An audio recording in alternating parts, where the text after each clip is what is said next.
son, where'd you find this? Buckle up, buttercups. It's time to get down to business. Oh, yeah. It's the Totally Legitimate Business Podcast. Totally legit. All right, folks, welcome back. It is here once again, the Totally Legitimate Business Podcast, and today we have an incredibly exciting conversation planned for you. By way of many-time guest of this show, Eric Hecker, we have a true legend of skateboarding and skateboarding culture and art. I also saw this on one of your pages, a nomadic savage of the concrete jungle, and I just love that. Please welcome to the show, Dan Pheo. Makes it funny. So, Eric had told me that he was, he knew of you and that you might be interested in doing this. And I'm super grateful to both of you for agreeing to do this. I was just telling Eric before you jumped in, I was never a skateboarder. I had the balance of nothing. I would immediately fall off. But all of my friends were skateboarders, so I was constantly around it, and I was more drawn to the art and the lifestyle, the culture of that, and just the rebellious nature of being a teenager. It was like the perfect thing for all of us at that time. But yeah.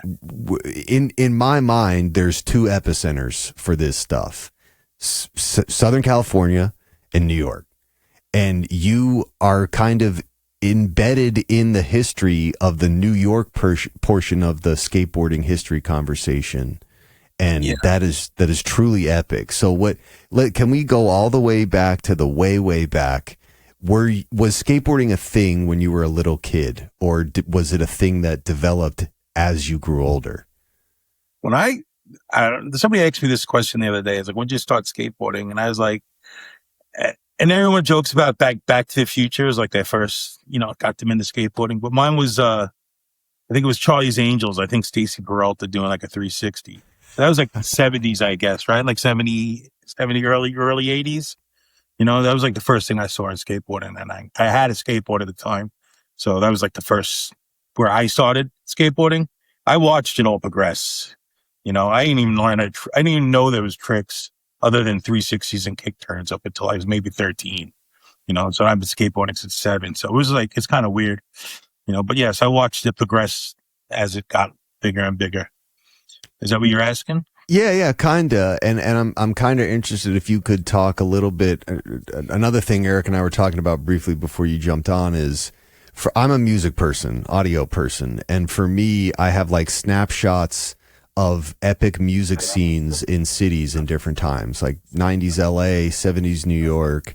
They're like these snapshots of things that are happening. Yeah. What was it like watching that turn into what it is now, with millions of dollars in it and X Games and everyone's got crazy sponsorships? What was it like watching it go from this thing you were doing with your friends to this much more involved and large world reaching thing? It got, just watch something where it gets just too big and it just like upsets you. Yeah. It's like, that's kind of really what it calmed down to. It was like, it was so root and souled, and it was like friends and it was good times, and like, everything was kind of small, and, you got a sponsor was kind of special, or if you did something outstanding and somebody like paid attention to it, it was more like, it was more special. Nowadays, everybody's doing everything. The blueprints are laid out. Sure. Every little kid could do a kickflip in a day. Right. Took us like 6 months to learn a kickflip, so it's just like, we saw it in a magazine, it's like, and then you watch it and it's just like, there's little kids doing like 1020s, like look how long it took Tony Hawk to do 900. Right. And like now kids are doing 1020s and they're like 7. So it's it's all laid out and it's kind of like watered down, and I just got to appreciate from what I was at, how I grew up. I really don't look at skateboarding too much as it is anymore. As it was. Sure. Something tells me there's not too many kids customizing their own decks like you grew up doing, though. No, actually, since the pandemic, a lot of hobbyists came out of the works, and everyone's doing their own custom, and everyone's so many more artists. I found that I get harder jobs. It's harder for me to get jobs since after the pandemic, because now everyone's an artist, from spin arts to just people I don't know. it's just bizarre. But I don't know. When do you think you made your first like full blown custom like deck? Like we were in artistic, like not like just the grip tape or something like that. I mean like a full blown where you like painted up your own deck. I think it was ninth and 10th grade. Me and my friend. I don't know if you ever met. You know, I knew you from the neighborhood. Do you know Jimmy Hundermark? Or any of The name rings a bell. His dad was like a big golf pro, but whatever. Like we decided to buy blank decks and we had them shipped from California. It was like me, I guess like ninth, 10th grade. And we had them shipped over. We would cut out boards and we would make boards and sell them in school. You know, Amazing. So like in high school. So like I was doing custom decks all the way back then, you know, and it wasn't up until like mid 90s when I started working at the factory over in Deer Park. So it was like, we've been doing it forever, but you know, I always liked the store-bought boards. That sucked me into skateboarding more was the graphic end of it, like the art. Obviously, What was the factory in Deer Park? You mean like, was it your factory or you were an employee at a skateboard factory? I was an employee at a skateboard factory. I didn't know there was one in Deer Park. We were the only ones on the East Coast that did it. We did all the Z York stuff. Oh, We did it wow. like you've seen Z York, right? Yeah. Yeah, like early 90s, 90, I guess 94. Like all those boards were like hand painted and they were like very one-offs. And I was in the factory doing that stuff. You know, Wow. so, I mean, I've been doing like the manufacturing end of it since the early 90s, you know, and I watched that whole big boom because skateboarding was huge in the 90s. Sure. Yeah. Like underground huge, you know. You got the movie Kids, you got all that stuff. Exactly. You know, yeah. well, they got all that stuff, you know, and I knew a lot of those kids in that movie. You know, I grew up with those dudes. I'm out on the island, but I grew up, you know, you're in and out of the city when you were growing up skateboarding back then. There wasn't a lot of us like there is now, you know, so you kind of knew everybody. What was that like? Was it much more rogue? Like, now there are skate parks and places where this can happen. And just generally in New York City, people are skating everywhere. No one's really saying, don't skate here. But like, what was that like when society hadn't accepted it en masse yet? Was it really rogue and Yeah, but it made it fun. sure. You know? Yeah, Like, yeah, of course. You're going to go there. You're going to try to get your trick as fast as you can before you get kicked out by security. You know, you still get kicked out by security, especially Manhattan. You know, after 9/11, everything got locked down again. Yeah, you know? yeah, for sure. But before that, like, you know, that was in 2000, you know, but before that, you know, in the early 90s, it was just a fun time. You'd go to the city, just spend the whole day there. You know, you just skate all day and you go to the bars at night and you hang out and like, it was just fun. You know, I'm older now, so I don't know. It might still be fun for these kids when they go and do it, you know? So I really can't speak on that. Like what it's like and what it is now. Cause I don't do what I did when I was then, when I was younger, you know? And then I don't remember there ever being skate parks around back when I lived by you. Am I wrong on that? Or was I just not that aware? No, you're absolutely right. There was when we were like, I guess there was called Dr. Bikes. It was in Belmore. That's the only skate park I knew of back then, you know? And like, you know, if you saw my YouTube stuff and I uncovered a couple of skate parks that I didn't know over there the last couple of weeks. And I got into deep dive after I did the only thing I remember was over at Danny's Ride Away, like the video that you had put out. Like I totally remember like people would throw up, you know, some ramps and stuff there. Not all the time, but it happened enough. And like you usually knew when it was going to happen. But that was like the extent of what I knew of like any major skating or freestyle biking activity. I was telling James before, like, you know, yeah, I rode a skateboard like practically to get around town, but I wasn't into tricks and stuff like that. But I was into, you know, like, freestyle bikes and pegs and rotors on the handlebars and, you know, thinking I'm a maniac. I had a scooter at one point too. Had some pegs too. Scooter, I remember in your backyard. Oh, come on now. I tried it all. You know, yeah, there was a lot of events back in the day. You know, I mean, you weren't into skating, so you weren't following it. You know, so I was. You know, right. A bunch of shops. Yeah, and Danny's Ride Away did have a lot of demos, which was great. All the guys from California would come out, and you would watch these guys skate. And you know, even now, like demos are different these days. You used to go to watch the pro skate. Now you go there and every kid wants to show the pro up, you know, like, and everyone's out in the course and this is not the same, you know, it's like, oh, I want to see that dude skate. I came to watch that guy skate. And now there's 13 local heroes trying to one up them, So it's like, okay. And which is cool. I mean, it's skateboarding. That's what it is. It's everyone supposed to have fun doing it, but it's different, And, but yeah, it was, I had a lot of good times growing up. I can't say I had a boring life at all. I had a lot of fun times, Well, and even, just for what that is, like you kind of said it before, like you saw the best times. You saw when it was like the most lawless. I too hate when things get to a point where they're like too washed out, where everyone knows about it. It's no longer fun. But you were there. I mean, you were watching the best time of that, like an era that can never be repeated. No, they tried to. Baggy jeans are back. Small wheels are back. The rave is now legal. Not legal, but now it's organized. You know what I'm saying? Like, as long as you have your COVID shot. Yeah, it's all like, right. Like everything was rogue back then. Now everything's like organized and everybody has to have their face on it, So it's like. At what point for you were you like, oh no, this has gone too far? What year, or is there a specific moment where you're like, no, it's over? I don't know. It's just a weird thing because it was just, I don't know. I never really thought of it about like that. You got older, you're just kind of like the grumpy old man. You know what I'm saying? You just throw into it. You're like, oh, that sucks. This stupid. Oh, I like that. You end up just being a grumpy old man, but, I still enjoy a lot of things in skateboarding. I do like contests. I like watching these little kids. They destroy it. They do come out with some fresh stuff. And, they're doing stuff that we can do, like I said, it's all laid out. So now they can do bigger and better things. They have better equipment. They're going higher. They're going faster. They're jumping bigger. It's insane what they're doing now. So it's like, I do enjoy it still, Yeah. You were trying to learn out of magazines where it was like still shots of like this part of the move, this part of the move, this part of the move. And now these kids got YouTube videos all over the place, and AI talking them through it. Yeah. My generation wrote the blueprints and these kids are following it and killing it, and that's awesome in a way, if you think about it, Yeah, same totally. with anything you guys do, I mean, I'm sure you grew up doing something. I don't know what you guys, other than him chasing, stuff in Antarctica, I really don't know what you do. You know what I'm saying? Yeah. So I don't really know. I'd like to think that I left a big imprint on the plumbing industry, Dan, but I don't know if that's necessarily accurate. Oh man.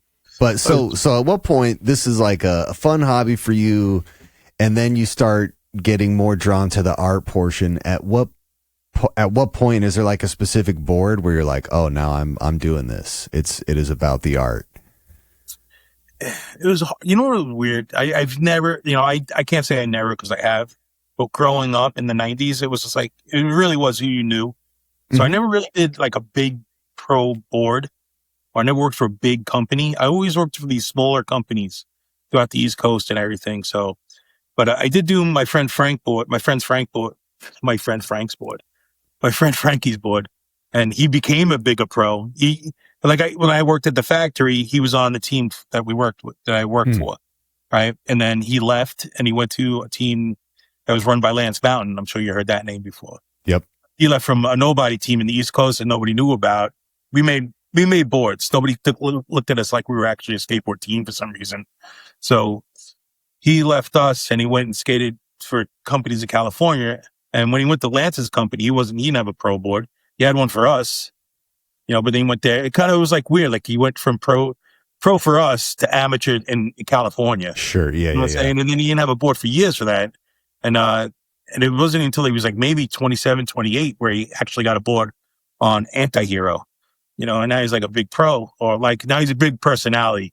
He did a lot of good stuff, but yeah, he's well known now. And so that was my board that people always like, oh, Frank, I never knew he had that board, because now everyone's looking at Frank and they see this weird board from the early 90s to like, wait a minute, did he turn pro on Anti-Hero? How do you have a pro board 8 years, 10 years prior to this? Like, where does that, so that's always looked at for me. People look at that board, but, I like I said, I work for a lot of smaller companies, and a lot of, underground usually has pretty decent say. You know what I'm saying? Like all the underground dudes, they know about all the big companies, but they're looking at the underground stuff because they're like kind of like they're small and they can't get that status that they can on the West Coast. The East Coast is hard. It was a hard client for all of us. So, but I did for number 9. That was the company I worked for, and I did some pro boards. I don't want to mention the pros that I did because they kind of stiffed me on my paycheck, and I don't want to give them any kind of props. Yeah, they're not getting any credit at all. No credit, them, you know. That's how the rich people stay rich, Dan. You know the drill. No, they're not even rich. They don't cut the checks. There's no. You don't want to be rich. You don't join skateboarding. I'll tell you that. don't do a skateboard company. Yeah, they're rich in ego, probably. I'm over here painting pet portraits, trying to pay my clothes. You don't get rich doing skateboarding. I'll tell you that. That's like number 1. Well, so anyone reaches out for a design for a board, is it like they say, do your thing? Do they come with an idea? Do you do both? Could you do what was asked of you? When people come in, they say, do what I want to do. Those are my favorite people in the world. I love those people. And they're usually good payers and they don't haggle about price, and but when you got somebody that doesn't know what they want, they ask you to do something. Oh, I have this kind of idea. So you give them the idea, but you give your spin on it. They're like, oh, all of a sudden they become an art director. Like, oh, we can do this, we can do that, we change this. And then, I had my friend, he wanted a mural painted in his gym. He goes, I want Godzilla. I want the Brooklyn Bridge. I want this. I want that. I want this. I was like, this is what you want? I was like, all right. So what I did a layout on the computer and I put all that stuff on it. And I gave it to him. I go, this is what you want for you all. He's like, yeah, but maybe we could take this off. I showed him what his design would look like. I love computers these days. They're great. They can put the whole design on there real quick. Much work. Drop it off with clip art. Yeah. And be like, here you go. This is what it would kind of look like, without me doing it. They're like, oh, you just step back and say, how about we just do this? I'm like, perfect. So you kind of have to show them because everyone thinks more is better. And come on, everyone knows more is not better. Yeah. Simple always key. Simple's reads better, and people want so much, and and I don't know. It's just bizarre. I don't paint people's faces. I don't do portraits. And everyone's like, why? I go, because everyone's the biggest judgment. Everyone judges themselves so much. I go, and that's the way I see you. I'm going to paint you, and you're going to see it the way I see you, and you're going to hate it. You know what I'm saying? That's not my nose. That's not how my hair goes. It's my tooth. So I go. I don't do portraits. It's it, Dan. Why do I look so ugly in that portrait that you made of me, Dan? Exactly. So that does answer that question, and I'll agree with you. And having worked with people, at least with what I do in audio, they have no opinions until they hear something, and then everyone's the art director. Yeah, it's like this real strange balance you have to ride, doing work like that for other people, creative work for other people. But have there been boards where what are the highlight boards? People come to and they're like, I don't care what you give me. I just want something that you did. What are some highlights from those boards and the stories behind those designs? Yeah, there was a company in Australia that hit me up. They wanted me to do, we just want to skateboard riding through the woods on a trail or whatever. I'm like, okay. So I drew the trail. I drew the kids. I drew the trees all had faces and they had nooses and put axes on it. And the guy skated through this cool forest, and his little kid just pushing through the woods. And I love that board. It's one of my favorite boards. And he just go, do what you want. I gave it to him. He loved it. They paid me right up front. It took 2 years for it to come out because it was in Australia. I don't know why. I don't know what the production is down there, why it took so long. But that was one of my favorite boards I did. And then I had another small company. It was called Indignant or something like that. They're like, just do what you want. So I drew these 2 rats, one, like in an alleyway. One's eating a donut. The other one's eating like in and out of the coffee cup, and the skyline's in the back. And the kind of evil looking rats. I get accused of doing things too evil looking. Meanwhile, you got people out there that are just drawing really gutsy, weird, bad drawings, and it's worse than me. It's like eat babies.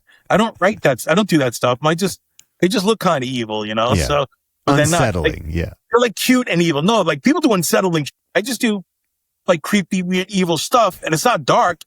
It's kind of cartoonish. It's I don't know, and I don't know. I get it. So I like those graphics when I'm able to do whatever I want. And a lot of people ask for the Coffee Guy. I don't know if you guys looked at the Coffee Guy stuff. I sure I'm did. familiar with the Coffee Guy I've actually got stuff. that page pulled up. Yeah. Yeah, I get a lot of the coffee. People go, oh, can you just do a Coffee Guy for me for my graphic? I'm like, all right. I did like 5 Coffee Guy graphics. Even the Evil Tree Guy, the kid's pushing his Coffee Guy, you know? Yeah. When did you first fire up the Coffee Guy stuff?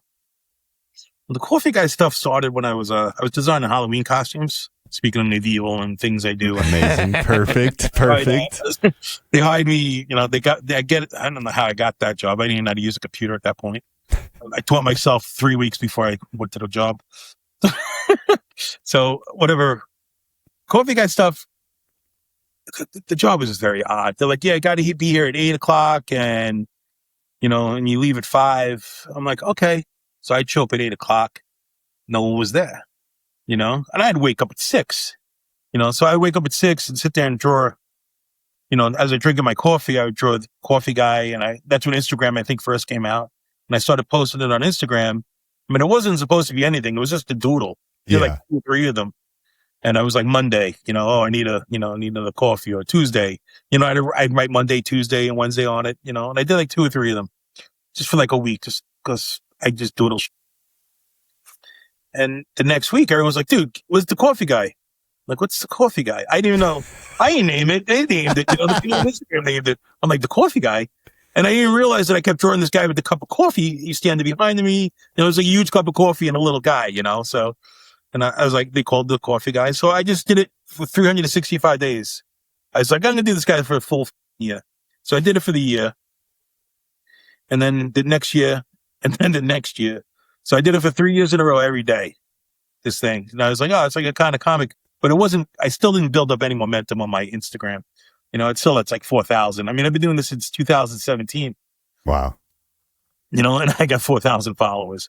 Even though I did it every day for like a year, for 3 years. And I just do it sporadically every once in a while. And genuinely became more of a skateboarder. And I was talking to my roommate the other day, and I'm looking at all the old Coffee Guy stuff because did I show you this? I just put together the Coffee Guy ABC book. Amazing. Oh, nice. I saw you writing some stuff about it. Oh, that's cool, dude. Amazing. Yeah, so I just got the proofs the other day, Uh-huh. Well, Lucy, that's from my dog.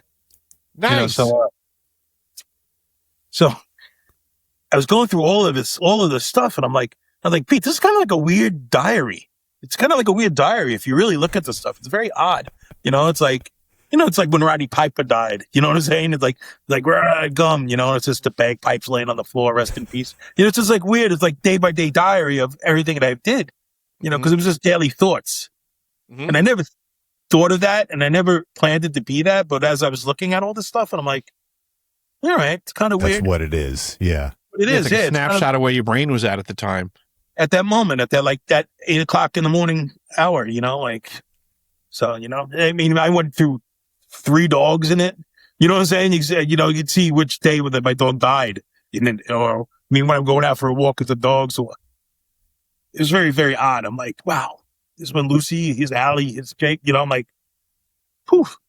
Like, there's a lot in this. I don't want to look at this stuff no more. Well, and it's interesting too, like as you're talking about it and as you're talking about like people just you don't even name the thing, like the culture names the thing, the culture just like adopts it.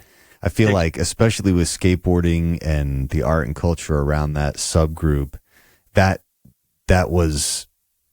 how most of the stuff happened. Like none of it was planned to be as big as it was. It was just people expressing themselves in a unique way by way of their board or what they were wearing. Or I also look at skateboarding culture as like original meme culture. Meme culture is everywhere now, but like the group of people that was really instilling that to what it is today was the first wave of, skateboarding in the 80s and 90s.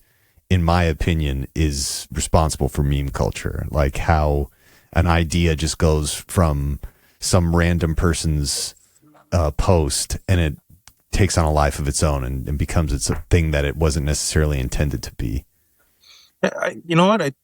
I agree with you, actually. I'm thinking about, like, I don't know if you ever heard of Steve Rocco. Mm-mm. He ran World Industries, and all his graphics and all his ads were very sarcastic, very like funny. They wouldn't really had anything to do with skateboarding. It would just be like a picture and some kind of funny sarcastic quote. And that's basically what a meme is, right? That's exactly what it is. That's what I'm saying. Yeah. Well, it is. It's like, hey, look, nice ad. See that nice ad one? That's Steve Rocca right there. Wow. You know, look at his ad. There's nothing. That's genius. That's even better. Genius. It's blank. You know, that's Steve Rocca. All this stuff. You know, now Wheels so stupid it has to be good. I mean, look at this stupid stuff. You know what I'm saying? I guess Steve Rocca invented memes. You know, because his stuff. I feel was like Garbage Pail Kids were in there somewhere though too. Well, garbage early 80s. Yeah, sure. I just mean in terms of like what really distills that in society, and then of course, like, you know, every generation after that running with it in their own way. But like, yeah, Thrasher is more responsible for meme culture, I think, than they give it credit for. I don't know. I've just always looked at like skateboarding culture as like that's where the stuff that isn't cool yet is being talked about. If that makes sense. It does. I mean, everyone's like, "Oh, baggy pants." Baggy pants came from skate culture. Oh, actually, skate culture, rave culture. You know, and in the world wearing baggy pants. Everyone's like, "Oh, it started in jail." I'm like, no, it didn't. I feel like the skating world was also very irreverent, so to say. A lot of irreverency came from the skating world. You know, like what do you mean? Just like going against the grain. You know, the whole punk aspect of just being like counterculture. Absolutely, yeah. You know, surfing was like everything. You know, every like kind of subculture is against the grain. You know, oops. You know, like it's just, you know, you're doing something that was a little off the wall, and people were like, "What is this stupid stuff?" You know, it's like we look at kids today, you know, doing stupid shit, like, you know, it's just, I don't know. I'm curious, Dan, do you remember your actual first skateboard? Not the one when I was a little kid, because they were just wood boards. Okay. But I remember the first skateboard I got. Kid. I remember the first big boy skateboard I got. Santa Cruz Special Edition. Gotcha. Okay. I won under the bed. And I can tell you why I got it. I was Go for it. 12 or 13. And do you remember the Village Green when it was a big like beer distributor? Yeah, absolutely. And you're gonna laugh. Thrifty beverage. Thrifty beverage, right? And I was in there, and when I moved out to Nassau, because I lived all over the place. I lived in Nassau, then I moved out to Suffolk, then we moved to Queens, and went back to Nassau. So when I moved back to Nassau, you know, I didn't even know how to ride a bike. I rode my skateboard. My sister had to teach me how to ride a bike because I had no clue. I was like 8 or 9 years old. So I've been skateboarding for a long time, just for means of transportation. So I always had a little board, but by this time I know how to ride a bike. You know, I was like 12, 13, and I've come outside, and Chad Cesaria is sitting out front of this place. Yeah, he's laughing because he lives around the block from, like, he's like Chad is like his age, I guess, right? He's in between. Actually, yeah, Chad's like a year older than me, two younger than you then. Yeah, so he's like a little kid to me, but he's riding this big board, and he does like some flip with his hand with it. I was like, I like that, you know. I was like, this is pretty cool, man. So I go, I know what I want for my birthday, and I got my first board for my birthday, 13. You know, like for first 12, 13, yeah. So that's how I got my very first board, and I think I got it at Hicksville Bike. Okay, you know, my father bought it for me. Yeah, that was my first board.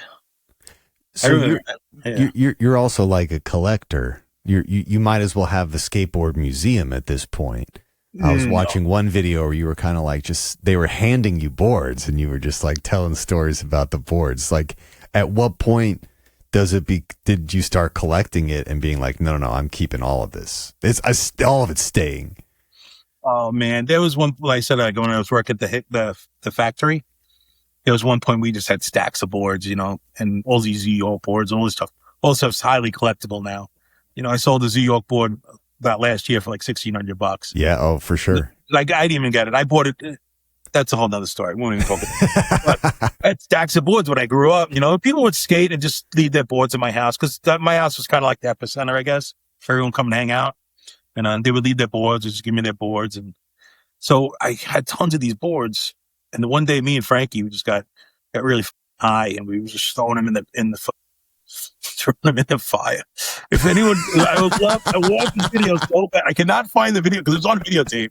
And I want this videotape so bad so I can put that up there and watch people just cry. Because the boards I'm throwing in are like, what? What are you doing? It'd be retirement funds. Like $6,000 now, some of these boards. Yeah. So I threw out I burnt a lot of my old school boards.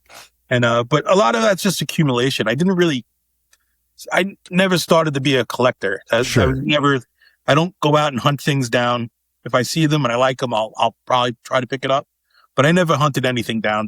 I need that. I need this. People are a little crazy.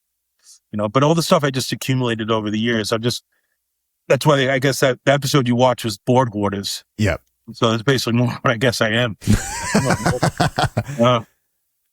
But yeah, recently I've been trying to get rid of some of the stuff, I got rid of a lot of the videotapes, a lot of the clothing and stuff. I'm too big. I don't fit in any of it anyway, but it all goes for good money these days. It's crazy. I never collected that stuff to go, I'm going to sell this later on. Sure. Now I'm like, I'm going to sell this later on. Now in my head, I can sell this. This money's hard to come by right now. So I'm like, I could do this. I could do that, But yeah, none of this was collected to, for my I don't know what it was. It was just, it happened. It just started happening. Yeah. Yeah. At its peak. Yeah. At its peak, how many boards do you think you had?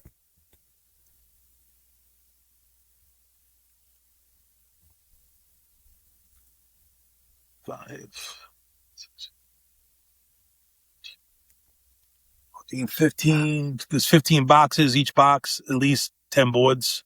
Wow. Damn. So about 150 boards. Right? That's the math, right? Damn. Yeah, sure. So, 15 about boxes, 10 a box. Yeah. Yeah, about that. Yeah, I'm just trying to, in my head, what I have in the house. Just think how different your life would be if you've never seen Chad Cesaria do that little hand spin. Yeah, I'd probably have a real job. You could be working on Wall Street right now, Dan. I'm not stupid. I'm pretty smart. I probably have like a retirement plan or something, other than trying to sell an old skateboard. I'm just busting your chops. I can't believe we had a Chad conversation. I'll throw names in there. I just try not to because I don't like to talk about people. People get weird. That was a good reference, though. That was a good one. And if he hears this, he's just going to be all proud of himself, as you know. Well, he didn't make me skateboard. I just liked it. I know, but he'll take credit for it. You know that. I was already skating. I just like this board. I just wanted to pick a board. So you said your house was kind of the epicenter. Were you like the board doctor, or were people coming to you like, hey, give me some custom art? Like why was your house the ground zero for that? Because I guess because my house, we always had parties, and we were like, my parents pretty cool. Like laid back with us. They were at work, whatever. I had the box or ramp in front of the house, or, having a party that night, or I had a whole basement where we just hang out, and it was like a hangout. Didn't you have a pool too, Dan? I do have a pool. Yeah. Didn't you have a pool when we were kids though too? Yeah, we had the pool. We had everything. Yeah, so that was a big deal when we were all kids. Like not everyone had a pool. Sure. No. So, but yeah, this is my mother bought my grandfather our house when she was a little kid. She grew up in, and she's still it's still paying for it, she we were well off, but she didn't want nobody else to have a mother's house, so she bought this house, but yeah, we had a pool. I was also, at one point I kind of I didn't stop skating. I still skated, but then I became the filmer. Oh, gotcha. I was the filmer, the guy with the camera. When I bought a camera and I was out filming, so people would meet up at my house. We go like, we're going on a mission. Let's go film. It's, this and that and the other thing. So that's why everyone would come to my house, I guess. The meeting spot, Right. Did you ever empty out the pool and skate in it? Nah, it's vinyl. Oh yeah, that's. We ain't that cool, man. I had another question. Hang on, let me remember it here. It's gone. I'll come up with something here. Give me 1 second. I got a question, Dan. No, just go because ahead. That's so I'm, ridiculous. I forgot that. Familiar with the neighborhood that we all used to roll around in, and knowing that there weren't skate parks. Like, what were the things local? What were the hot spots? Was the town of Oyster Bay Parking Garage one of them? Like, what were places that you used to go to just go bonkers? The 7-Eleven head station by Trolley Trinity. Okay. Like that used to be a pretty good skate area. Like we'd all skate there. And, yes. And TLB, the 55, parking garage on Duffy Avenue. Mm-hmm. That was me and Mike Lynch went down there one day. We started skating there. Then we told everyone we waxed the curb up and, somebody keeps tagging. Losers. The parking garage was good. It had steps there. It had, I did a video on that. I don't know if you've seen that one, but it had steps and had manual pads and everything was painted. It was smooth. It was lit up at night. So it was always a good spot to go skate. Security didn't give you a hard time? No, not until later on. Okay. Like everybody gave us a hard time over at the steps because that was part of the train station. It was a bank actually. And the other one was the parking garage, but there was just so much stuff up and down the road. I thought I turned these notifications off. I'm sorry, guys. Oh, that's all good. It's coming through. I don't know. Life happens at the speed of life, Dan. Yeah, it's not a problem at all. So, but that whole Duffy Avenue, if you went all the way down that whole thing, there was spots everywhere. Mm-hmm. That, or we'd go up the Hempstead Turnpike and just skate Hempstead Turnpike because there was all these spots up there too. Okay. So it was just hits. You didn't have a car, so you would skate and find places. And then you had the pools, of course. Like the big cement pools. Mm-hmm. Like I never even thought about that. So, like in the wintertime when those things were drained out, would you guys hammer down on those things too? Yeah, they're like a 13-foot vert wall. I mean, wow, because I never even thought of that. Like I know that we used to go jump in the pools at night and stuff like that in the summertime, but I never thought about the skate capacity. Well, in the first pools, they redid those pools to make them those vert walls. But before that, the bottoms were all banks. It was like 4 banks, and it was like wall rides. So we're like, oh, this is sick. You drop from the low end, hit the bank, go up, do wall rides, and come down. But then they ripped all the pools out, all the town pools. I think there's like 7 of them, like throughout Hicksville and Levittown. Is there no pool at the West Village Green anymore? There's a pool there. They ripped them out, but they made them vert. They made them transitioned. Okay. They made them like, first they banked like that. Now they made them transitioned. Okay. And I think it's 13 feet deep, right? Those things. They're pretty deep, but yeah, it was like too much vert on them to really like skate them.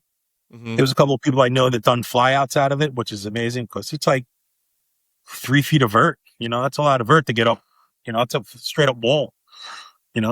So yeah, that was the pool stuff. I just remember what I wanted to ask earlier. Videotaping. When did that become? Had that already been a thing before you started doing it, or I just imagine timeline. You're probably cameras become affordable and deployable to where you could be on a skateboard and videotape relatively easily. Like, is there a portion of that history that you feel is kind of the same thing as the question before? Like, what was it like before everyone was making skate videos? What was that like? And how did that start? Like, did somebody have that? Yeah, I'm wondering, like, did you have like a big old honking VHS camcorder, or like, what was your? I borrowed my mom's friend's camera. That's how I didn't have a camera. I borrowed other people's cameras, That works, yeah. Like, I don't know. It was just, there was skateboard videos out, and then I think Pal Peralta made a really popular one, and then, but there was skateboard videos out already, and, it just, I don't know. We just always want, what made me really, I went out and actually bought one, and I saw a video because it was all East Coast, it was all West Coast stuff, right? And there was some East Coast videos, and then I saw an East Coast video that was just so bad. It was so bad. And I was like, wow, this is representing the East Coast. I was like, let me go out and get a video camera. I go, I could do better than this, and it was just all local kids. I never really had, we didn't have I didn't really travel, so it was just who I skated with locally. And I thought I know the video is better than the video that I saw.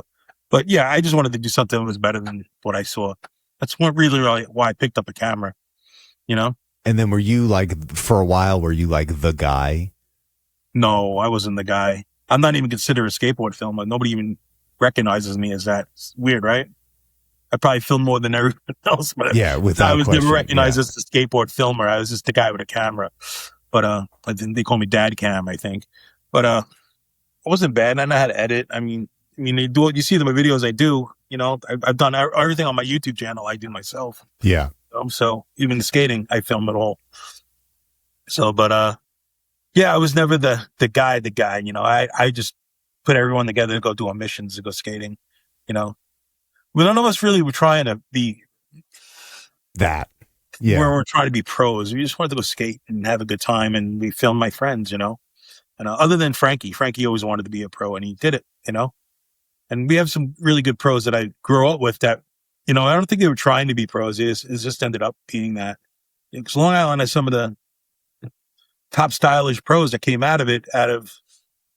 So they never really tried to. They never tried to be pros. For what I know of, they just ended up. They were just so good. They got noticed. You know, people are like, oh, you want to write for us? You want to write for me? Like I said, you get a sponsorship. Nobody really gives a shit anymore. Yeah, you know, because it's so like watered down. But it just ends up that way. You know, we had a lot of good pros. You know.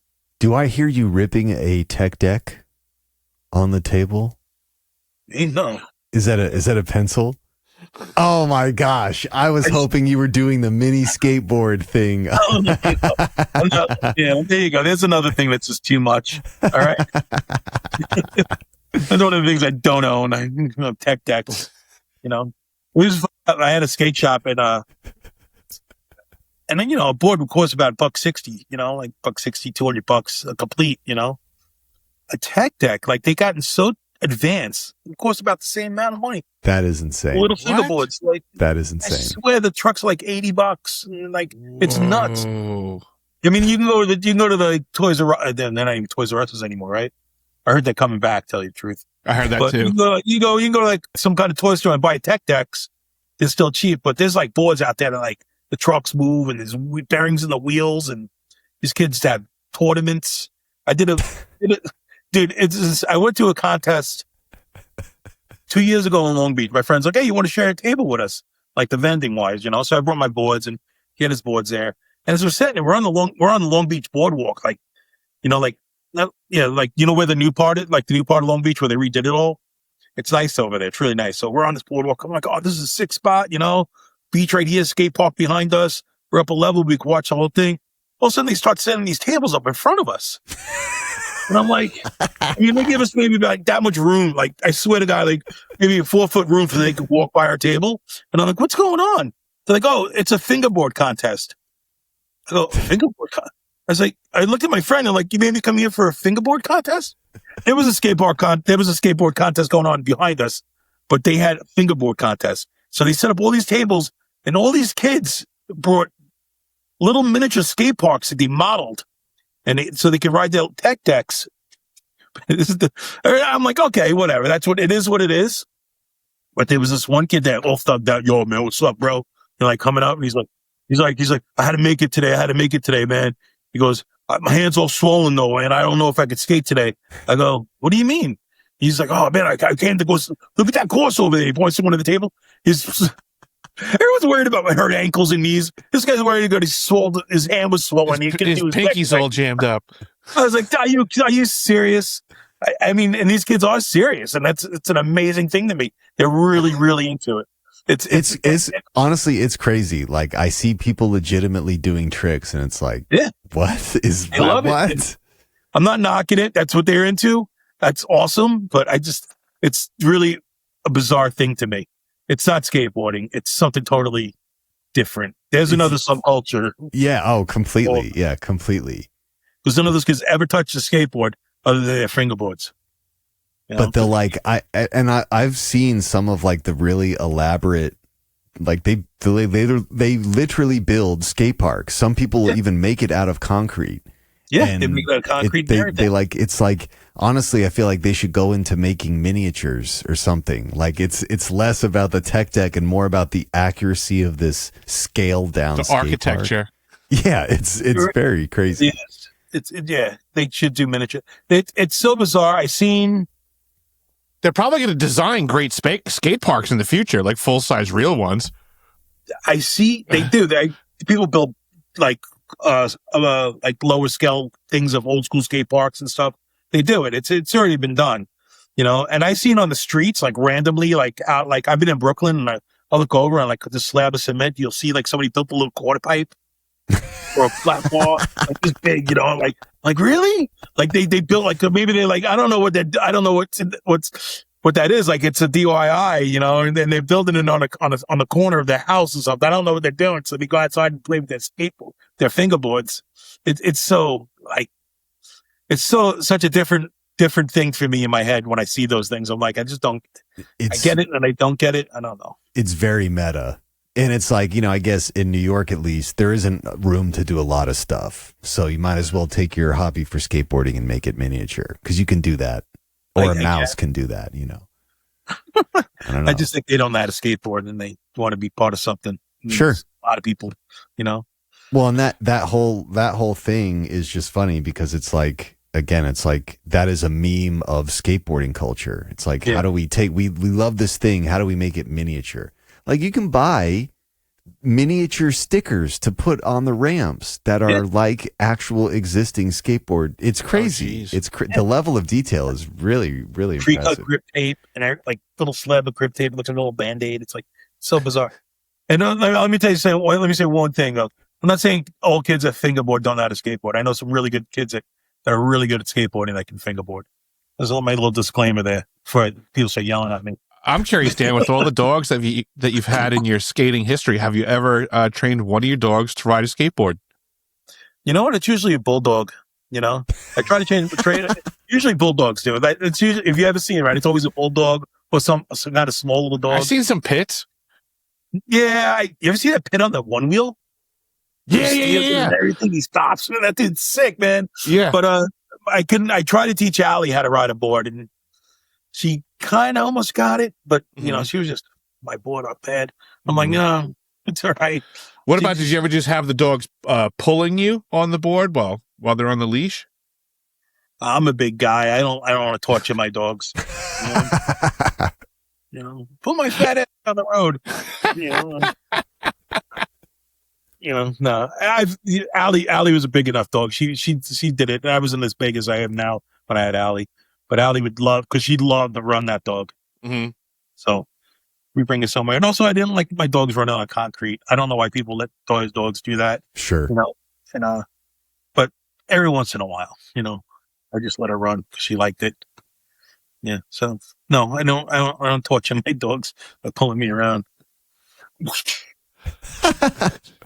Run. Well, I'm wondering too, like, what as skateboarding becomes more popular, like what were the big you said there were a couple pre-existing skate parks, but like how many skate parks are out by you now? All right, well, Suffolk has a good 10 skate parks. Wow. And then Nassau, we obviously had Bethpage. That's brought us here, but that's closed down. That's the only one actually over here in central Nassau, like where the main, like Mid-Island, like the main train station is. There's one in West Hempstead. There's two in Long Beach. Mattahaven, right? Mattahaven's Nassau. And Baldwin. We got 5. But they're all 45 minutes from here. It's a good 45-minute drive for any of those. Yeah, so that's why when Bethpage closed down, everyone was really bummed. Even West Hempstead, it's not pretty good 20, half an hour drive from here. But yeah.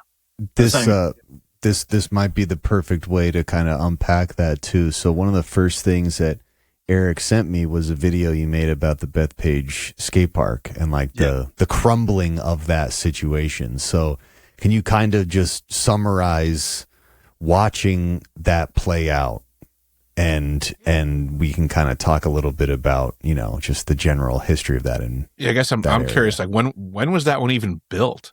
Right. When did that show up on the face of Bethpage? 2012, I think. Wow. Okay. Yeah, 2012. I think I got the okay for in 2012. So it was right around that area. And where exactly is it? It's right across the street from the high school. Like is it on Central? Is it the name of the road? I think it's Central. Or Stewart? Oh, Stewart. okay. Okay. You know where the ice skating rink is, or the ice hockey guys? I think so, yeah. It used to be an outdoor ice hockey rink, or it used to be an outdoor hockey rink. So this is like off like Broadway in Central? Is that what I'm thinking, right? Zoom in there. Let's see. That's it right there, actually. Yeah, where the pool is. You're right on it. Oh, there we go. Okay. There it is, right there. Okay. Yeah. Okay. So it's hidden Aerospace back off the Boulevard. road. Yeah, it's off the road. Oh Okay. my gosh. Yeah, that's in a right park. on. Yeah, that's right there. Wow. And you see over by the pool over here area where Yep. there was like tennis courts, all that stuff's blocked off now. The tennis courts are still there. What the heck's in the trees there, I wonder? At the sump. Oh, okay. Oh, the old sumps that never fill with water on Long Island. There's something down there. The We don't know rainwater what's sumps. Yeah, We we've don't all know been in what's the there. tunnels. There's something down there. We don't know what's in there. That's a blast from the past. You just made me think of that. Yeah, the sumps. Is that where you used to read your Playboys? Who didn't? Let's go see it. You know, I'm not going to look in the sump. Like he's laughing because he knows I'm right. I know you're right. That's where you had to find that stuff.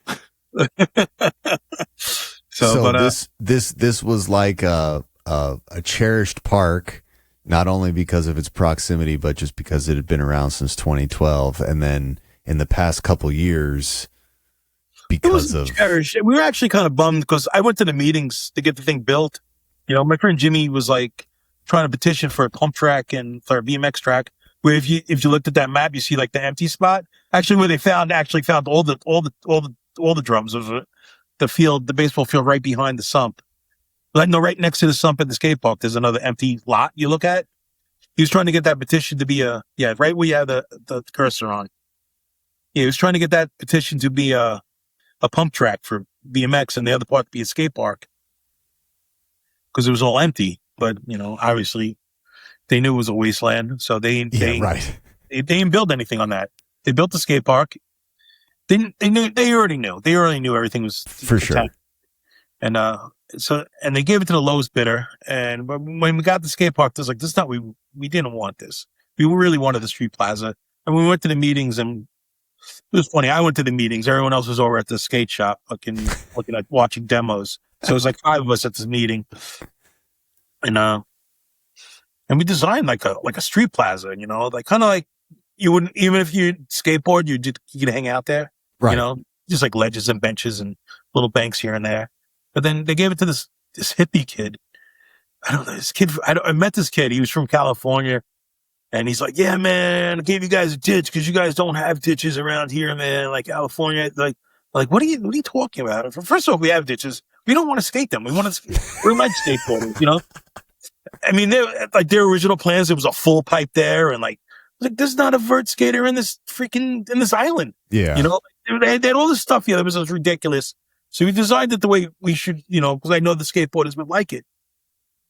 And then they gave us this ditch park, and like I said, the best, like in that video, I said the best thing on it was the ledge, because it's what everyone skates around here. They skate ledges and flat ground and regular banks and some quarter pipes. There wasn't even a quarter pipe in that place. You know, maybe there wasn't a mini ramp. There was just this ditch and this huge pool with coping and a ledge. And I was like, this is ridiculous. But it served its purpose of being a skate spot. So people would go there and skate it, and it was smooth. And I'd go there every morning and cruise around the ditch because I'm an old guy and I could skate a ditch. You know, I wasn't skating the ledges. And you know, and it's just, I don't know. What was the question? Basically, like what was it like watching that get built and then deteriorate and then basically be like a toxic dump, you know? Yeah, like how long was it functioning for? It functioned up until actually when I opened my second skate shop in Massapequa. I'd have to drive past there to go to work. So I would stop in there in the morning, and then one day I'd just see like people in there, like it's all closed. I'm like, all right. So I would I'd go live in the mornings and I reported that Bethpage is closed today. They're doing some kind of cleanup in there. And then it got more and more frequent that it was closed. You know, it was open and closed, open and closed, open and closed. You know, and then we saw them drilling. And then it was closed for like 3 weeks, and then we saw them like, like something's going on in here, and that went on for almost until like a year and a half. Like it would be closed for months, then it would be open again. So they were finding stuff in there, but they were just still letting us skate. They were still letting us in there to use the park. And did they say it all? Wow. No, that is ridiculous. Yeah, we knew what they were doing. We were calling them out on it, but they just didn't know. Like on my live, I was just calling them out. Like they found toxic. It's toxic, like whatever. I was just more or less being sarcastic and trying to be goofy, but because that is exactly what was happening. Yeah, but it was exactly what was going on. They're dressed like Marty McFly going for a ride in the DeLorean. You must X her out. But yeah, we just watched it, and then all of a sudden it was just fenced up, and that was the end of it. And they fenced up that, and then all of a sudden they fenced up that next to it was all like a field. Mm-hmm. I used to, I'd walk the dog there in the morning, and then they fenced that off, and they fenced all the way up to the tennis courts. And I don't think you can get on the tennis courts now, but you can still play basketball and handball there. And then the other day when I went to go film, a couple of weeks ago when I go film there used to be a playground there next to the pool. That's all gone. Wow. So it makes me wonder what was under the playground. Yeah. I was like, they ripped that all out. I don't know, maybe the playground's toxic too. I had no clue what's going on over there. Yeah, I would imagine so. I mean, it blows my mind, like just even hearing this, and now we just see the image that James pulled up because the sump being right there. I mean, so technically, I'm familiar with the signage on what we called the sumps was actually a rainwater collection basin, and the whole purpose was that was to reintegrate if there was rainwater, that it would go back into the water table. That was a collection basin. So now they're putting toxic waste next to the rainwater reclamation system that recharges the water supply, which gets pulled into the water tower. The Bethpage water tower is like a half a mile north of this location. Oh yeah, it's like right up the road. It's on the other side. It's on the other side. Yeah, you can probably see it from the park. You got to be able to see it from the park. This is right. This is on Grumman property. It's definitely former Grumman property. Yeah, this got to be. It's not even past the street where like the actual the line ends. Like this is. That's just wild. Eric and I did a bunch of stuff talking about like this similar history all around Long Island, and we come across like the Superfund sites and how all these there's like all these areas of major contamination all over Long Island. Are you familiar with that term, Dan? Superfund, FUND? No, I just heard it just now from you guys. Got you. Okay, yeah. So this is like one of the things that I've been targeting. Like as a plumber through the years on Long Island, I worked on a lot of Superfund sites. A lot of them were surrounding the Grumman area, which is why when I saw your video, I was like, this is one of those Superfund sites. Yeah. So what they do is basically like corporations like Grumman or any other contractor on Long Island, like what they basically do is they do all kinds of nasty stuff, right, that they're not supposed to do. And then when they get busted for it, they just fold. They walk away, and then the government jumps in and they title it a Superfund site, and then they claim that they're going to mitigate it, remediate it, and all that stuff, but they typically never do. What they wind up doing is just making it like public or utility space. So they'll turn it into like, a park, or they'll turn it into like, a town of Hempstead truck yard. Like they'll make it some sort of, public works location where they just get to continue kicking the can down the road. So this is why when I saw you put this video, I was like, holy cow. I'm like, this is just, here we are once again, corporation comes in, levels waste to the place, and all of a sudden they're like, here you go, kids. You can go play here now. Look what we did for you. Superfund Bowl. Yeah. Yeah. Your wheels were black before, but now they're neon green, and neon green's cool. Exactly. But now they glow in the dark. Yeah, Eric sent me that video and I watched it, and the first thing I thought was like, how many of these public use spaces are literally on top of barrels of toxic waste. So does the park how did they find stuff under there? Did the park start to deteriorate from the chemicals? Like, how did they ever explain what made them start looking there? The park was fine. It was when they were like, see the baseball, there's like an empty lot next to it. Like in that thing, there's an empty lot next to it.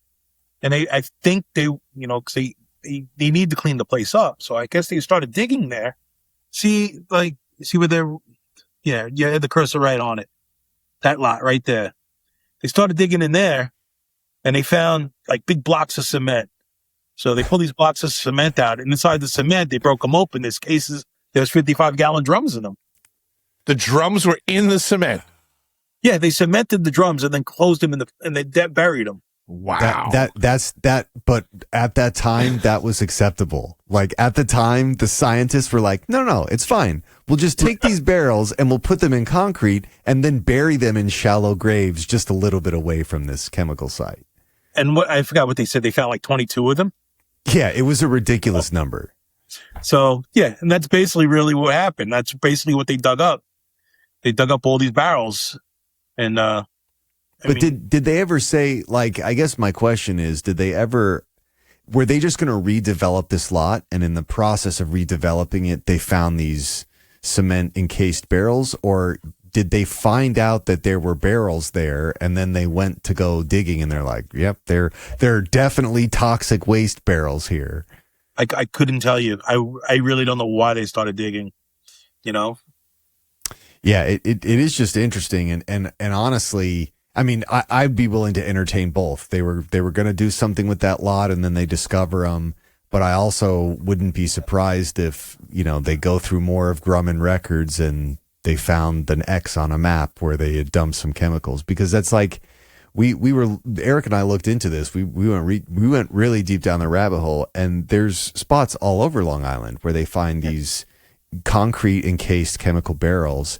And that was just acceptable. I'm guessing in the 40s, 50s, 60s, until the space around that site got congested with homes and schools and stuff.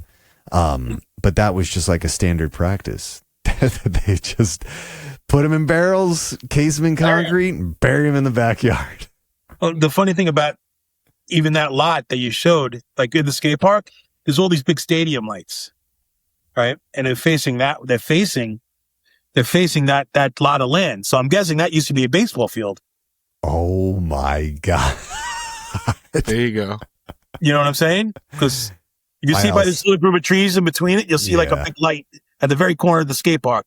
That's not facing the skate park. That's facing this lot of land. Actually, this you can see the poles in there. Yeah, right here. Like poles in there. So I'm guessing that was a baseball field at one point. That's just so wild. Just let the kids play, Dan.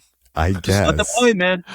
It's like it seems like it should be part of the opening scene of The Simpsons, 100%. Yeah, 100%. So I guess the other question there is, like, you guys grew up in and around this area. Like, how many other places were you playing as kids that you're going to find out were infected with toxic waste dumps? Like, was this even God only knows if the trucks are dumping in the sumps all over the place. I mean, you used to see trucks going in and out of the sumps, and some of those sumps did actually have tunnels that you could drive a vehicle into. Not all of them, but some of them did. Interesting. I remember going to Dutch Lane. You used to be able to call into the sewer system. Mm-hmm. You could walk from the sewer system all the way like halfway across town and come out the other way. Wow. Yeah. Yeah. There's big tunnels under Levittown. Rolling in the sewers, like rats. Well, but did you, like, I guess what I mean is, like, when you guys were growing up, were they finding barrels of toxic waste, or is this just a thing that's occurred? They were really making they weren't making it public. Yeah, it wasn't. It did. Yeah, I don't recall any stories of it when we were kids, but I do remember, like, I guess, probably late 80s, early 90s, the conversations of, like, cancer clusters on Long Island, and they were testing the groundwater, and then they were blaming it all on the gas stations. I remember, it's the tanks from the gas stations that have been leaking, and that's what the problem is. I remember that. Yeah. And then they would put up all those systems at the gas stations that had the blowers and stuff like that. And then the neighbors that lived by the gas stations were like, this is ridiculous that I have to hear this all the time. And, you know, part of me, Dan, like, I really wonder in the grand scheme of corruption and collusion, like, I wonder if there really wasn't anything wrong with the gas stations, but it was a great cover story. Because you always have to replace those. There used to be big fiberglass tanks down there.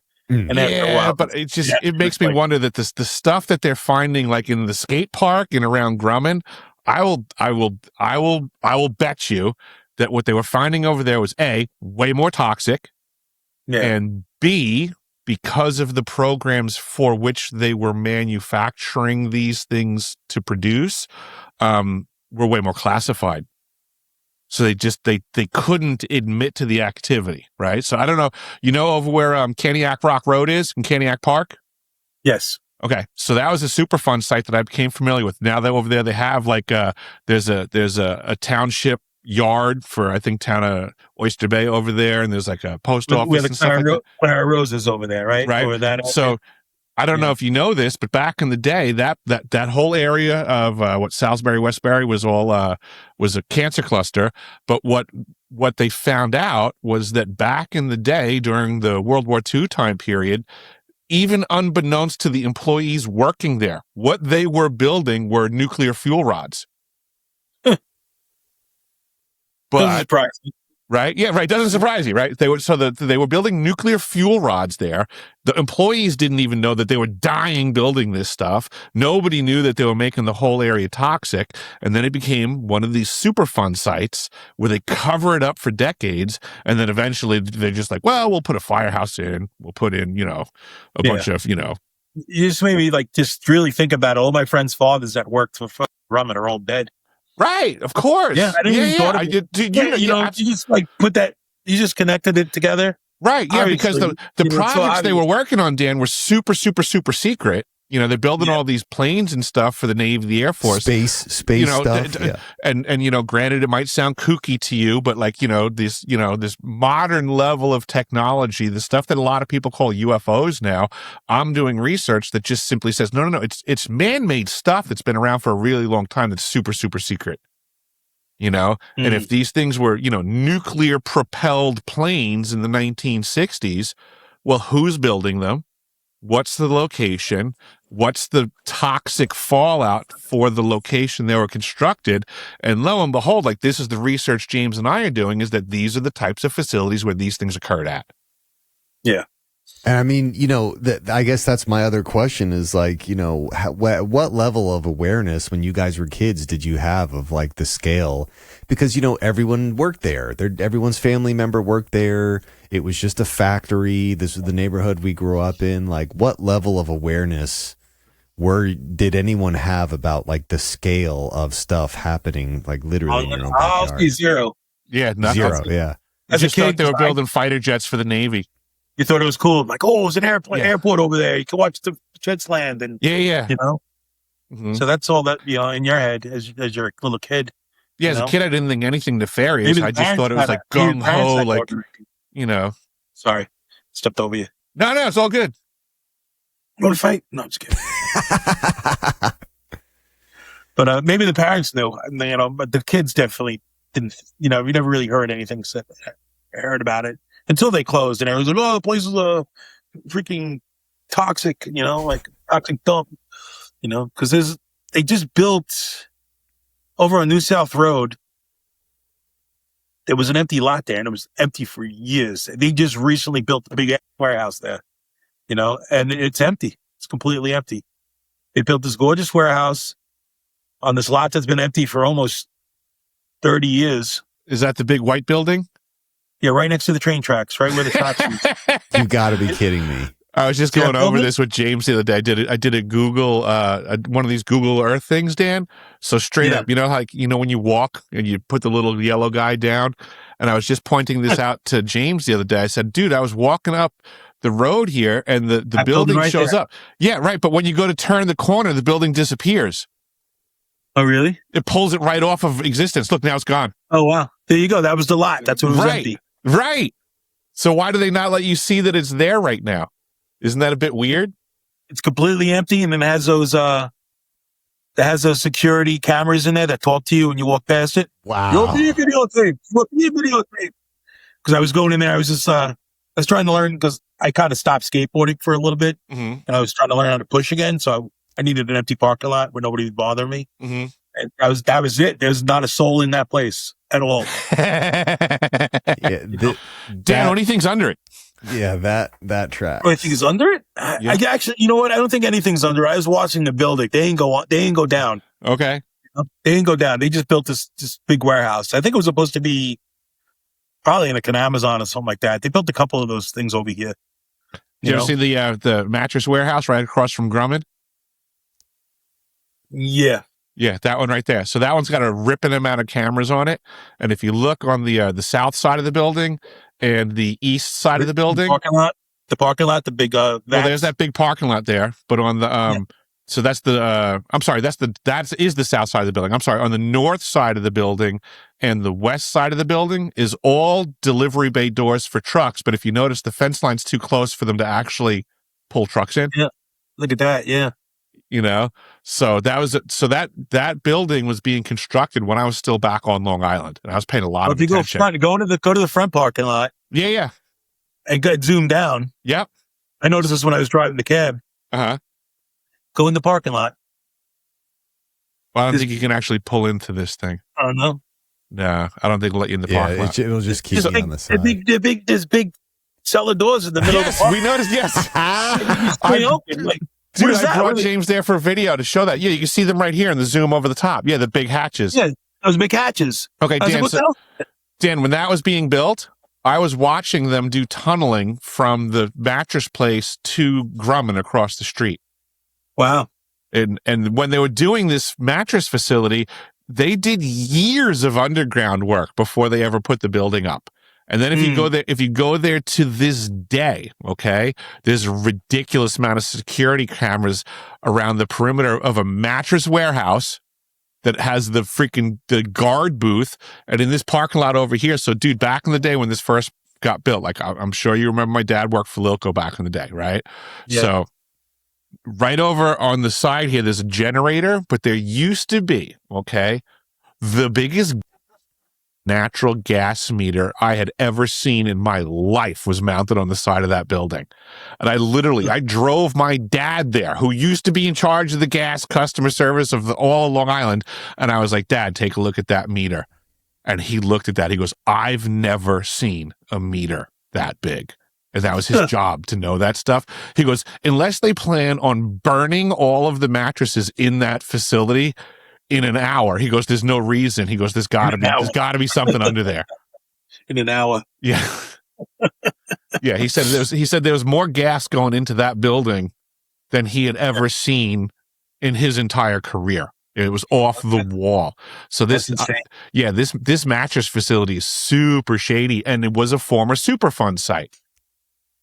Yeah, and they only take trucks in that front area. All the delivery doors on the north side and the west side, they're never used. Never have been. You can't even pull a truck in there. Well, you point that out. Yeah, that's very crazy. You know, it's just nuts. Well, I never went back there. I never looked. You know, the doors, like in the video, you can see right here. That's the size of a car. A small car could fit in. Two cars. Look at that right there. They're huge. Yeah. They're these huge doors. Two car parking spots. Mm-hmm. And because this whole area was former Grumman, this is like all the Superfund area. This building right here is another building that Eric and I went to go visit. It's a biosparge air intake. So, Dan, I don't know if you remember that very specific lot back in the day used to be wrapped in barbed wire. Yeah, it had chain link fence and had barbed wire. And where the green roof building was, there used to be a small little, it looked like a guard shack. But I was in the Navy, and I noticed that on what was that guard shack back in the day, it had what the Navy called like a bulkhead marker, just like a little plaque that identified, this is the building. So that technically used to be Navy property in a Navy building, and now it has this biosparge facility. And I did research on it back when I was plumbing Long Island. So what that facility right there claims to be doing is mitigating the ground toxicity by moving a lot of air into that building that goes to another building on the other side of the Grumman property and injects up to 6 pounds of propane a year. That's the claim to fame on mitigating the toxicity. It injects up to 6 pounds of propane a year. A year. Yeah, like this is where I come across, like, there's all kinds of these weird cover stories going on that they make no sense. Yeah, it's very strange. Yeah, that's right off of Hazel Street. That's exactly where it is. Okay. Yeah, that's Hazel Street. On the whole Grumman Studios? Yeah, exactly. Yep, right by Grumman Studios. Did they knock it all down? There's the water tower right there. There's the water tower. Yep. But they knocked down the one with the big globe on the top of it and all that. They knocked down all the building. Yeah. I don't know if this is a recent picture. It's probably the globe. Yeah, I thought the globe was still there. That building's all gone. Oh, wow. And all that whole building's gone. Huh. It's a big lot of just rubble right now. They must have done that in the last couple of years, I guess. Last year or so they did it. Okay. That's wild. Yeah, I mean, so I've also talked with a bunch of other people, like guys who have been journalists and researchers of Long Island for a long time. And it's just crazy the amount of history of military stuff that happens in Long Island. Like, everyone knows Grumman. Again, like, you know, plenty of people whose families worked at that plant, but Grumman is just one of probably like hundreds of companies that make, you know, miscellaneous parts for all sorts of military stuff and have since the 60s. And that's why, like, I didn't realize when I had originally looked up the skate park, I didn't zoom out. I didn't realize this is literally on Grumman property. That is crazy. But you know, I think you'd be harder pressed to find buildings where some crazy science or manufacturing wasn't going on Long Island than you would be to find. Like, who knows how many more barrels of toxic chemicals encased in concrete they're going to find out there. It's just a matter of time or digging, because Grumman was one, Atlanta or Republic was another over here, right? If I'm not wrong. Yeah, right off 109.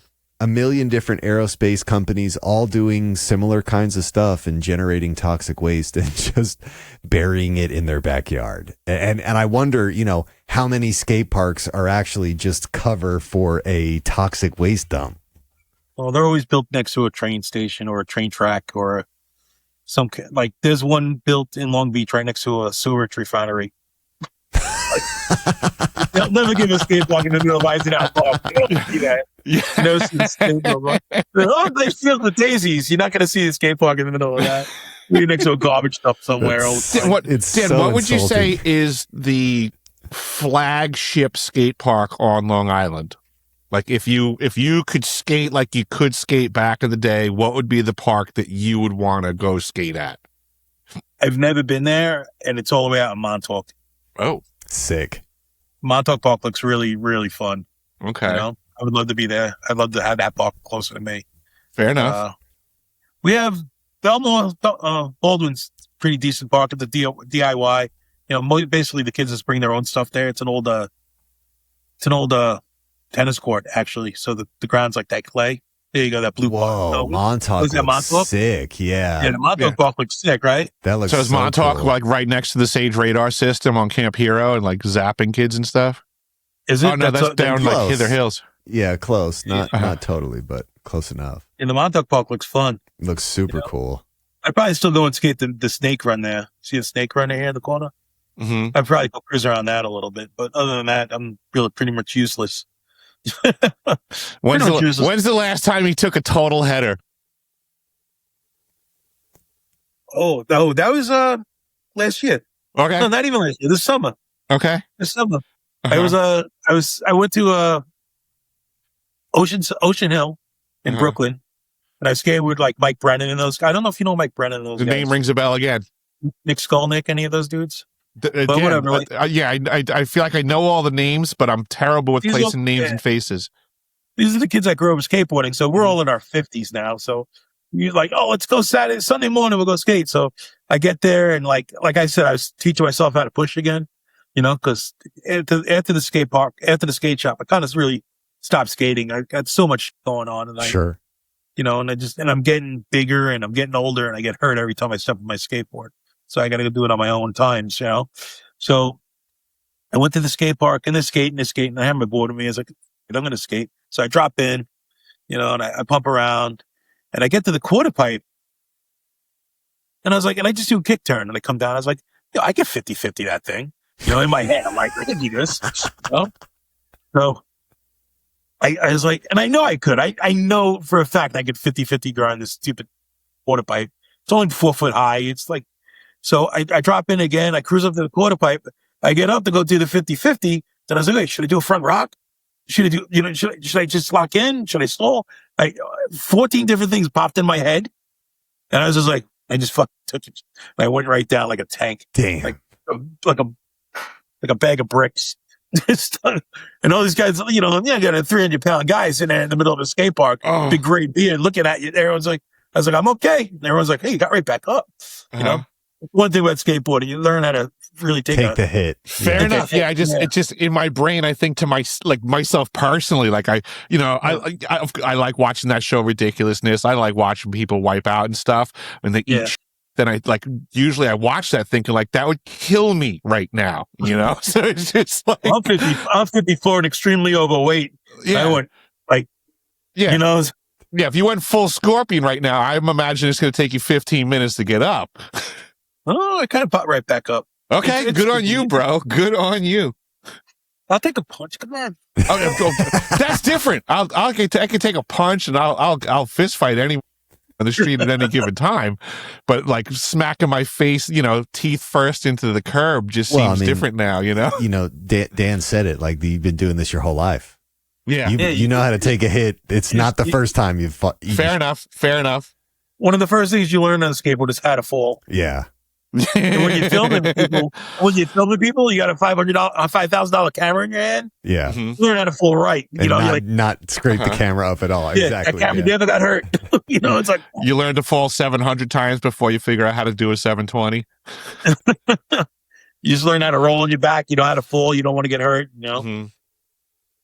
So if you've got, go ahead. No, go on. If you got to design your own skate park, where would you choose it on Long Island, and what would you do? I mean, you kind of alluded to what you would have liked the Bethpage Park to be, but money's not an object, zoning's not an object. They're going to let you I don't know how to put tell you this, but you James is a skating philanthropist. No, I was kidding. Honestly, if I were a billionaire, I would 100% be doing that. Just chaos. As much chaos as I could add to society would be. I have a failing skateboard company if you want to go. But like I said, if I was to do if somebody gave me the choice, I'd probably do it like an Eisenhower Park or something like that. So that it's accessible to everybody, and it's a nice park, Right. You don't have to go to the skate park. A lot of these places you go to the skate park and that's it and go home. But you go to a nice park, they got bocce ball. No, sure. They got the swimming pool, they got safety town, they got all the stuff there. Why not a skate park? Yeah. And it's nice to hang out there. They have a little lake and stuff. I don't know if there might be toxic underneath that too, for all I know. Almost certainly, yeah. But I'm just saying it's like a nicer park, and that's where I would do it. And what kind of park would it be? It would be kind of like what I said. Yeah, like a more city street kind of deal. You know what happens? Because even if it doesn't, if you build it kind of like a plaza with benches and stuff where people can, like eat lunch there. If no one's skating there and somebody want to walk in, then you can sit down and eat your lunch in a nice little area. Make it all marble, or something. In my head, that's what I would do. Yeah, of course, if you water pipes and mini ramps and whatever stuff, but the majority would be like steps and ledges.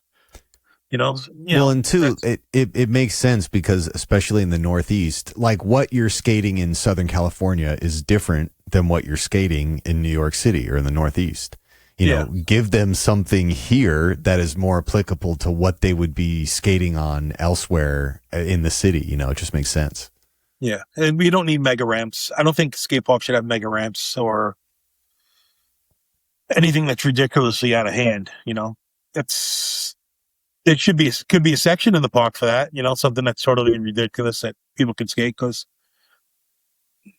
you got to, it's still town. It's still a town or a state thing, and they don't have to own any insurance. Insurance in New York is expensive. Yeah, so for sure. Anywhere else, build the craziest shit you want, but in New York, insurance is going to kill you every time. Yeah, hopefully before the toxic There's going to be waste lawyers does, sending their kids to the park with 3 wheels on their skateboard. Yeah. That's why I said I do it. That's why I said I probably built more like a plaza type thing. Yeah, nothing that where is going to really get hurt on. We got the street to get hurt on. So, well, dude, we're reaching the end here. I greatly appreciate your time and kind of giving us a trip down the history of skateboarding in New York and Long Island. And if people want to check out your store, your shop, where do the people go to check out and support you and the skateboarding art that you make? The art would probably be Instagram, but you could go to my website. I got hazelskateboardsnewyork.com. That's my website. It's where I sell shirts and hats and boards and stuff. And so every once in a while I'll put like hand painted boards up on there. If you go to like the collectibles, I think I put like hand painted stuff up there. Sick, super cool.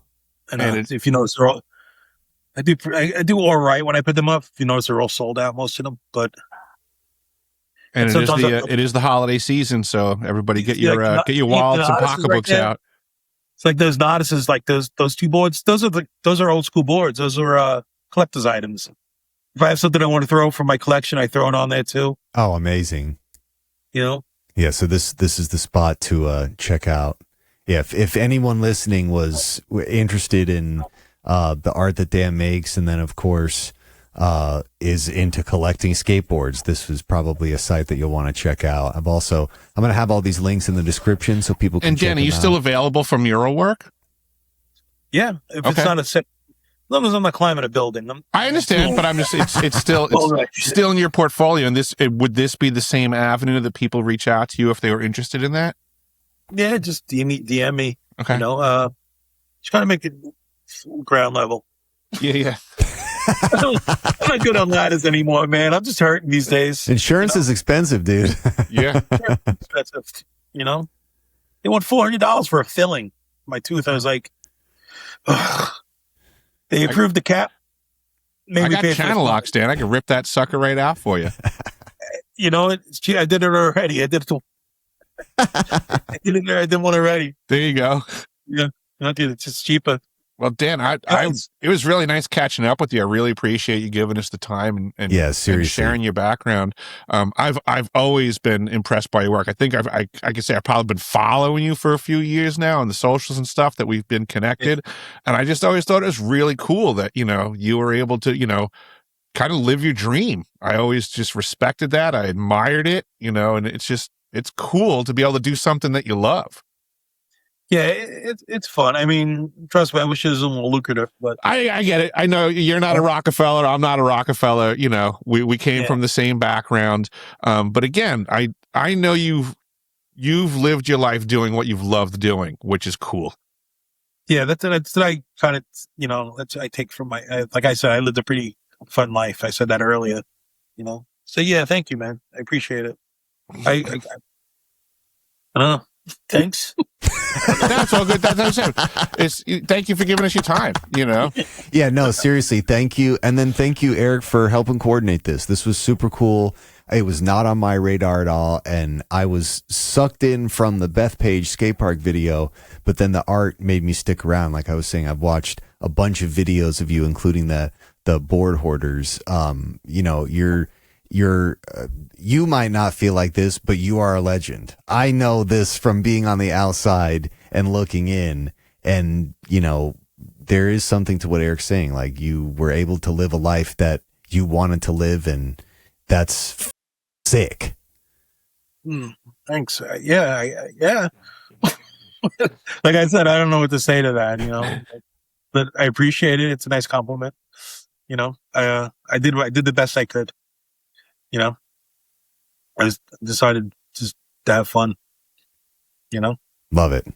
Yeah. Absolutely, dude. Guys, thanks for having me. You got it. I don't know. Aren't legends usually dead? Not yet. Not yet. Yeah, I mean, okay? Listen. because of the toxic skate park, God only knows. You probably got about 6 or 7 days left. Clock's ticking, but Did you used to bring your dogs to these skate parks a lot, Dan? I'm just wondering. Was that like the canary in the coal mine? I didn't want to bring that up, but yeah, me and Lucy would go to that park every morning. Yeah. And she ended up with bone cancer. So it makes one wonder, for real. Like these are the communities.